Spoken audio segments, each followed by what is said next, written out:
warahmatullahi wabarakatuh. Eh, Kali ini kita bicara tentang masalah kurban. Yuk kita bicara kurban dari sisi eh, definisinya sampai kepada amal ibadah kurban itu. Oke, kurban itu pada dasarnya itu berasal dari akar kata korban, dekat, mendekatkan diri kepada sang Khalik. Uh, ibadah kurban itu tidak serta merta terjadi pada saat Rasulullah Shallallahu Alaihi Wasallam, tetapi ibadah kurban itu fase yang pertama itu pada saat terjadi konflik anaknya Nabi Adam yang bernama Qabil dan Habil. Konflik itu terjadi di antara dua saudara itu, kemudian Allah perintahkan untuk dia mengikhlaskan diri, memberikan pendekatan dirinya kepada Allah dengan amal ibadah, yaitu yang kemudian dikenal dengan kata kurban.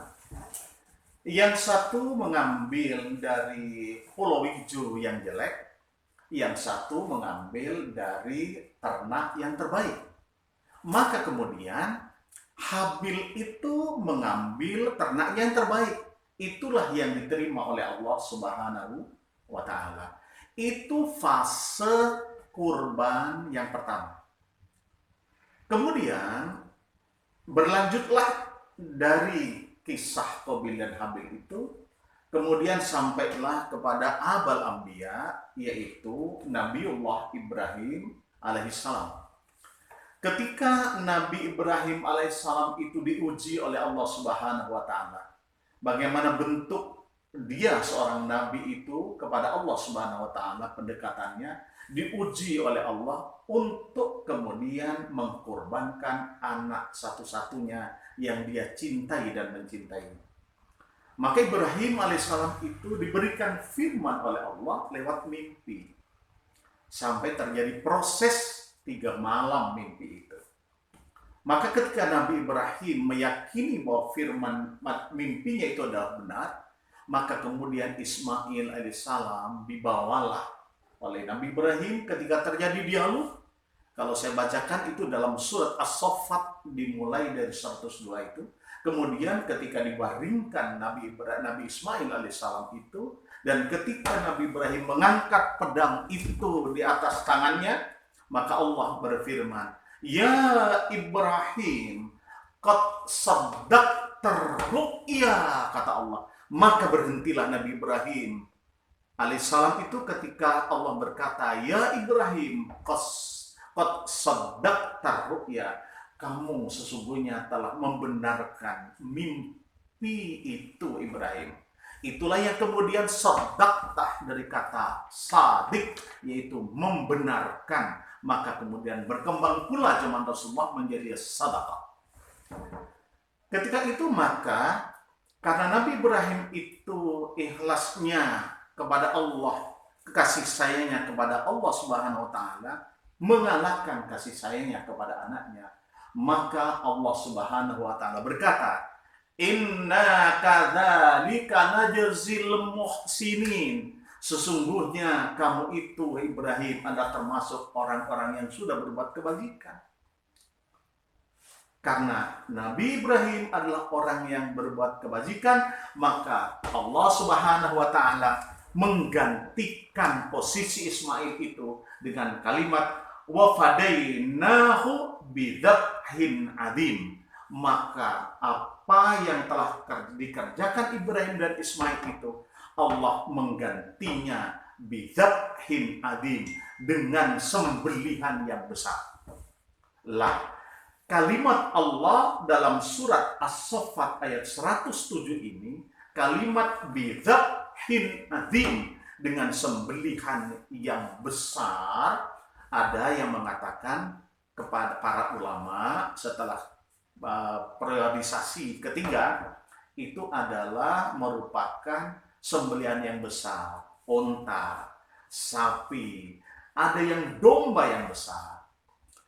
pada saat prosesi fase ketiga tentang masalah ibadah kurban, ketika Nabi Muhammad SAW ditanya oleh sahabat tentang ibadah kurban itu, maka Nabi berkata, itu adalah merupakan perilaku kakekmu Ibrahim alaihissalam.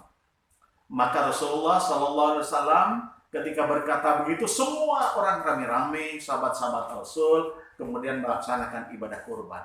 Itu dari periodisasi tentang fase kurban. Kalau kita merujuk kepada satu ayat, satu surat yang Allah berikan kepada Nabi Muhammad, yaitu surah Al-Kautsar, surah yang ke-108 itu, Inna a'tainakal kautsar. Sungguh kami ini, kata Allah, atau memberikan untuk dimiliki oleh seseorang itu suatu kenikmatan yang besar. Mungkin nikmat itu diberikan Allah kecil, tapi bagi manusia itu amat sangat besar. Ketika nikmat yang besar itu diberikan oleh Allah dan kenikmatan kepada kita tidak mampu untuk menghitungnya, maka Allah berfirman, fasalli li rabbika wanhar. Maka komunikasikanlah apa yang ada pada dirimu dengan Allah. Fasalli, salatlah, pasrahkan dirimu, li rabbika, hanya untuk Rabbmu, wanhar, dan berkurbanlah. Kata ini yang dianggap oleh sebagian ulama berkata, kurban ini berasal dari perintah ini. Inna syani'aka huwal abtar. Orang yang membenci dari perilaku yang mendekatkan diri kepada Allah itu adalah terputus. Maka ketika kembali kepada fase Ibrahim, karena Ibrahim pada waktu itu telah merupakan keikhlasan, wa fadainahu bidzabhin adim, ditebus oleh Allah dengan sembelihan yang besar. Itulah yang kemudian fase-fase tentang ibadah kurban. Dan tentu kaitannya ibadah kurban itu berkenaan dengan ibadah haji. Yaitu setelah selesai ibadah haji di bulan Dzulhijjah itu, Rasulullah bercerita kepada sahabatnya tentang melaksanakan ibadah kurban. Mulai hari nahar itu, yaitu pada saat selesai sholat Idul Adha, hari tasyrik yang pertama, hari tasyrik kedua, dan hari tasyrik yang ketiga. Bagaimana perilaku Rasul ketika melaksanakan kurban itu? Rasul kemudian berkurban itu dengan seekor domba yang besar. Dan Rasul berkata kepada sahabat-sahabatnya dengan berkata apa? Mari kamu lihat bagaimana tata cara berkorban. Hadza anni, kata Rasulullah. Ini kurban ini dariku, kata Rasulullah.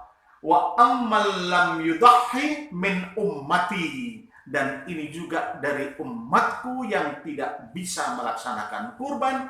Rasul mengangkat pedangnya berkata, Bismillahi Allahu Akbar. Jadi orang Islam yang memang tidak punya kemampuan untuk berkorban, Rasulullah sudah menebusnya dengan kalimat itu. Hadza anni, ini dariku, kata Rasulullah SAW. Wa amman lam yudahhi ummati, dan ini adalah untuk umatku yang tidak mampu untuk berkorban. Maka tentu dari fase ini bagi masing-masing orang yang sudah punya kemampuan berkorban, berkorbanlah, kata Rasulullah. Dan kalau kamu punya kemampuan berkorban, tidak berkorban, jangan dekati tempat sholatku, kata Rasulullah Sallallahu Alaihi Wasallam. Maka tentunya ketika kita mampu membeli sepeda motor, maka tentunya kita harus mampu untuk berkurban. Assalamualaikum warahmatullahi wabarakatuh.